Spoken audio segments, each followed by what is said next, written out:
Hello guys welcome back to my channel. तो बंधुरा आबारो चले आसलाम ब्रांड निउ एक भिडियो निये।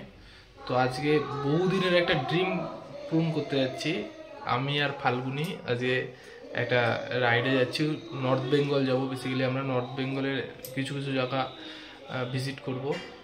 তো চলো ভিডিও কন্টিনিউ দেখো, তোমরা খুব মজা পাবে। তো আজকে আমরা রানাঘাট থেকে রাইড করব, দেখি কতটা যাওয়া সম্ভব হয়। তো চলো। তো ফাইনালি কিন্তু আমরা বাড়ি থেকে মোটামুটি 130-35 কিলোমিটার রাইড কমপ্লিট করে ফেলেছি নন স্টপ। তো এখন আমরা আছি বহরমপুর ফারাক্কা টোল প্লাজা। এটা হচ্ছে আমাদের আজকের রাইডের দ্বিতীয় টোল প্লাজা। এখন অবধি আমরা কোথাও দাঁড়াইনি। ইচ্ছা আছে বহরমপুর ক্রস করে মোটামুটি কিছুটা গিয়ে তারপরে একটু কোথাও 5-7 মিনিটের জন্য রেস্ট নেওয়ার। তো তারপরে আবার নন স্টপ রাইড করে ফারাক্কা ক্রস করার ইচ্ছা আছে। তো মোটামুটি আজকের রাইডটা খুব ভালোই হচ্ছে। আর আজকের দিনে আমাদের দ্বিতীয় toll plaza Baharampur Farakka toll plaza. আর ঘড়িতে কিন্তু সময় অনেকটাই হয়ে গেছে, কারণ আজকে আমাদের বেরোনোর কথা ছিল সকাল 7টা নাগাদ। সেখানে আমাদের বেরোতে টাইম হয়ে গেছে সকাল 10টা সাড়ে 10টা। তো অনেকটাই লেটে আমরা বেরিয়েছি, যার কারণে শুরুর থেকে ভিডিও করতে পারিনি, বা রানাঘাটে বা কৃষ্ণনগরে কোথাও দাঁড়াইনি বা ভিডিও করিনি। তো সোজা বহরমপুর এসে ভিডিও করলাম। আর অনেকটাই লেটে চলছি। আর আজকে আমাদের ডেস্টিনেশন যাওয়ার ইচ্ছে আছে শিলিগুড়ি। তো দেখা যাক কত দূর কি যেতে পারি। তো তোমরা ভিডিওর সাথেই থাকো, পুরোটা তোমরা দেখতে থাকো। আশা করি ভিডিও ভালো লাগবে।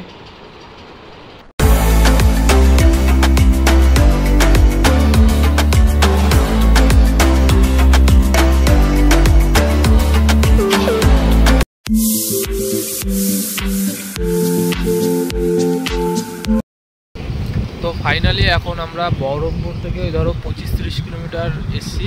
এই আসার পথে এই ফার্স্ট কোথাও দাঁড়ালাম একটু রেস্ট নেওয়ার জন্য। মানে এইখানে কয়েকটা ভাই যাচ্ছিলো, ওদের দিয়ে একটা থাম্বনেল পিকও তুলে নিলাম, ঠিক আছে। আর দাঁড়াবো একবারে গিয়ে এরপরে ফারাক্কায়। তো মোটামুটি রাইডটা ভালোই হচ্ছে, খালি ডিস্টার্ব করছে আমার অ্যাকশন ক্যামেরাটা, কারণ মাইকটা একটু ডিস্টার্ব আছে। মাইকের সাউন্ডটা ঠিকঠাক আসে না। আমি মাত্র চেক করলাম দাঁড়িয়ে। তো সারা রাস্তায় তো কোথাও দাঁড়াইনি, একটু দেখা যাক। ফারাক্কায় দাঁড়ানোর ইচ্ছা আছে, তার আগে কোথাও দাঁড়ানোর ইচ্ছা নেই। তো চলো ভিডিওটা কন্টিনিউ দেখতে থাকো, আজ কত দূর আমরা যেতে পারি। তো মোটামুটি ধরো ফারাক্কার কাছাকাছি চলে এসে, এই জায়গাটার নাম আমি জানি না সঠিক। এইখানে জাস্ট নাজারা দেখো, খুব সুন্দর ভিউ। আর রাস্তার কন্ডিশন খুবই ভালো। কিছু কিছু জায়গা ডিভাইডার আছে, যেমন এইখানটা ফারাক্কার ধরো 25-30 কিলোমিটার আগে হয়তো সম্ভবত এই জায়গাটার নাম সঠিক আমি জানি না। যদি কেউ জেনে থাকো তো অবশ্যই কমেন্ট বক্সে জানিও। তো এইখানটায় কিছুটা রাস্তা সিঙ্গেল লেন আছে, আর রাস্তা কিছু কিছু জায়গা ভাঙা চোরা ফাটা আছে। আর রানাঘাটের পরে তো একটাই রেলগেট পড়ে NH-12 উপরে। তো ওইখানেও কাজ চলছে। আশা করি কিছুদিনের মধ্যে এই ব্যাপারটাও সলভ হয়ে যাবে। বাদবাকি রাস্তা 89% খুবই ভালো, মানে সত্যি ভালো। আর কিছু রাস্তা একটু খারাপ আছে, তো ওইটা থাকবে, যেহেতু এইখান দিয়ে বড় গাড়ি যায়, ওভারলোডের গাড়ি চলে। তো যার কারণে বাদবাকি রাস্তা খুবই সুন্দর। যারা এদিক দিয়ে আসবে মানে খুবই ভালো রাস্তা পাবে আশা করি। তো আশা করি আর কিছুক্ষণের মধ্যেই, আধ ঘন্টা 40 মিনিটের মধ্যে আমরা ফারাক্কা ঢুকে যাব। তো দেখি ফারাক্কায় জাম পাই কি না। তো চলো।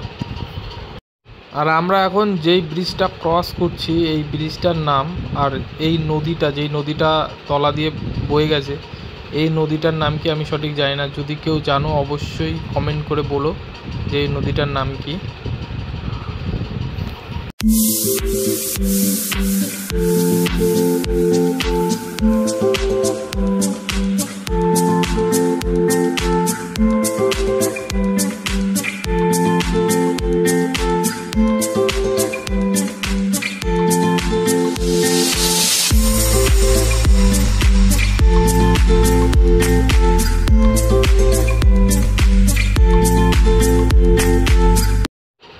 তো মোটামুটি ফারাক্কার জাম পার করে তো এখন আমি কোথায় এসে পৌঁছালাম, এটা তোমাদের নতুন করে বলার কিছু নেই।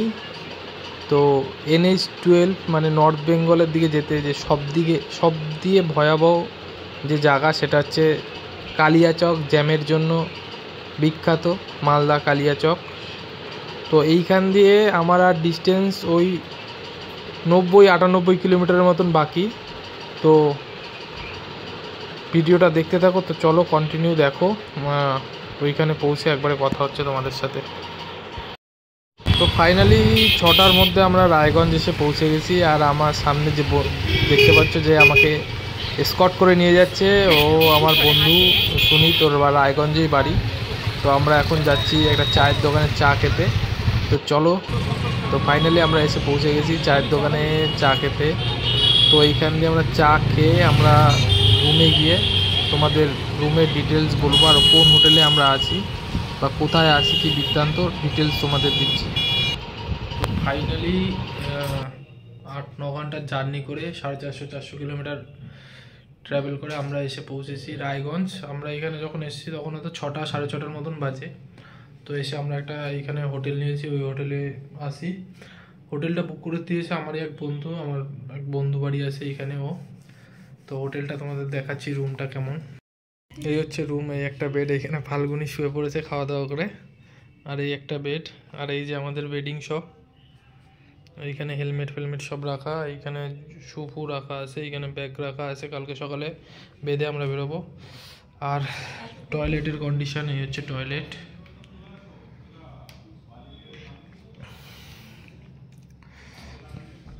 আর হোটেলের তোমার যে ভাড়াটাও কিন্তু অনেকই কম, 600-700 টাকার মধ্যে রুম পাওয়া যায়। আর সব দিয়ে বড়ো কথা, যারা সিঙ্গেল অনেকে আসে না, সিঙ্গেলদের রুম দিতে চায় না, এই হোটেলে কিন্তু সিঙ্গেলদেরও রুমের ব্যবস্থা আছে। তো আমি হোটেলের নাম্বার আমি দিয়ে দেবো এই ভিডিওর ডিসক্রিপশানে। তো আমাদের নেক্সট জার্নি কাল সকালে স্টার্ট হবে, দেখি কটায় ঘুম ভাঙে, কখন উঠে আবার জার্নি স্টার্ট করতে পারি। তো চলো, টাটা। Hello, hi, good morning. আজ হলো আমাদের রাইডের দ্বিতীয় দিন। আর আজকে আমরা রায়গঞ্জ থেকে বেরিয়েছি। তো এখান দিয়ে বেরোতে একটু আমাদের ঘুম ভেঙেছে একটু লেটে। তো বর্তমানে এখন আমরা আছি কিষানগঞ্জ, ডালখোলা ছেড়ে এসে কিষানগঞ্জ। তো এইটা বিহারের মধ্যে পড়ে, পশ্চিমবঙ্গের মানে সাইডে একটু, মানে শিলিগুড়ি যাওয়ার পথে যে কিষানগঞ্জ পড়ে ওটা বিহারের মধ্যে পড়ে। তো কিছুটা বিহার টপকে যেতে হয়। তো এই বাদিকেই হচ্ছে কিষানগঞ্জ রেলওয়ে স্টেশন আমার। আর সোজা চলে গেল শিলিগুড়ি, গুয়াহাটি, আসাম। তো এই রাস্তার কন্ডিশন যদি তোমাদের বলি, তো একদম এখন অবধি যতটা রাস্তা এসি মোটামুটি কোথাও মানে কোনো রাস্তা কোথাও একটুও ভালো পাইনি। পুরো রাস্তা খারাপ, পুরোটাই খারাপ রাস্তা। আর কি বলবো, মানে পুরোটাই খারাপ রাস্তা, একদম জঘন্য রাস্তা। জানি না শিলিগুড়ি কখন পৌঁছাবো, বা শিলিগুড়ি দিয়ে আমরা যাব লাভা। আজকে আমাদের টার্গেট হচ্ছে লাভা যাওয়ার। তো জানি না লাভা গিয়ে কখন পৌঁছাবো। তো চলো ভিডিওটা কন্টিনিউ দেখো।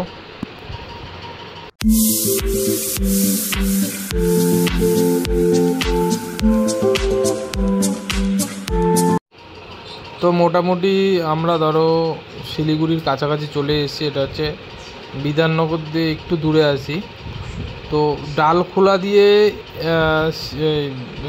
শিলিগুড়ির আগে অবধি রাস্তার যা কন্ডিশন, মানে কি বলবো, বলার মতন কিছু নেই। মানে এরকম মনে হচ্ছে 10 কিলোমিটার রাস্তা যেতে 1 ঘন্টা টাইম লাগছে।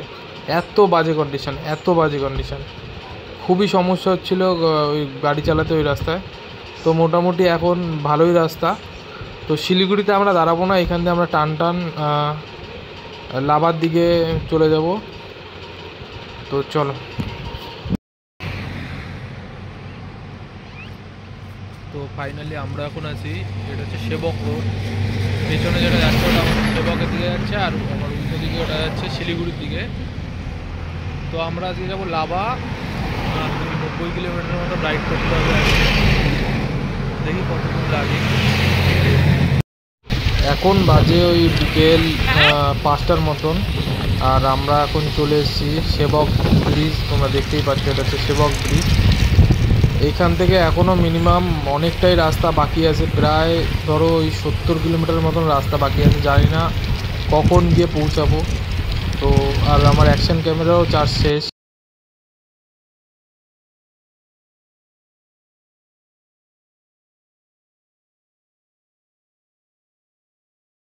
তো এখন আমরা যে রুটটা দিয়ে যাচ্ছি এইটা সেবক হয়ে যাচ্ছে আসাম, গুয়াহাটি, ত্রিপুরার দিকে।